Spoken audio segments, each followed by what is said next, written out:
School leave டைமில் சும்மா போய் கற்றுக்கிட்டது தான் இந்த டெய்லரிங். அது இப்போ எவ்வளோ யூஸ்ஃபுல்லாக இருக்குது. நியூ இயர் செலிப்ரேஷனுக்கு அப்புறம் கண்டினியூ பண்ணுறேன்.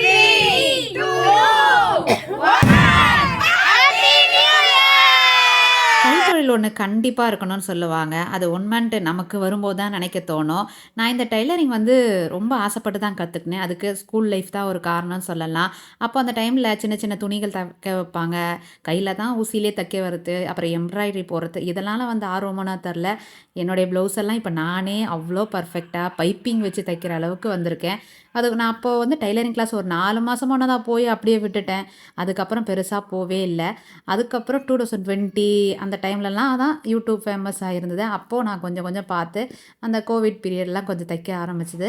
இப்போது நல்லா பைப்பிங்லாம் வச்சு பர்ஃபெக்டாக தைக்கிற அளவுக்கு எனக்கு நான் ஸ்டிச் பண்ணிக்கிறேன். வெளியில் கொடுத்தோம் அப்படின்னா ஒரு ப்ளவுஸுக்கு 500